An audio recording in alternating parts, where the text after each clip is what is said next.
Hello and welcome back to V2 Cloud Tutorials. In this tutorial, you'll learn how to recover a file from a snapshot using FileZilla, a secure file transfer protocol client. Step 1. Start by logging into your CloudComputing dashboard. Once there, navigate to the Snapshots tab. Step 2. Select the snapshot you'd like to restore from based on the date. Click on Actions, then choose Browse Files.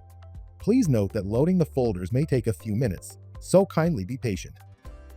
Step 3.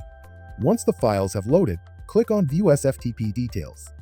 These credentials are temporary and will remain valid for 24 hours from the time of generation. Step 4. Open FileZilla and enter the SFTP connection details provided from the dashboard.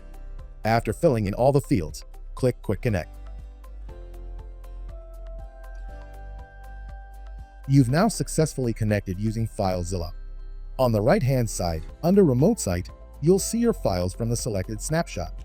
From here, you can easily browse, download, or restore the data you need. That is all for this tutorial. Thank you for watching and see you on the next one.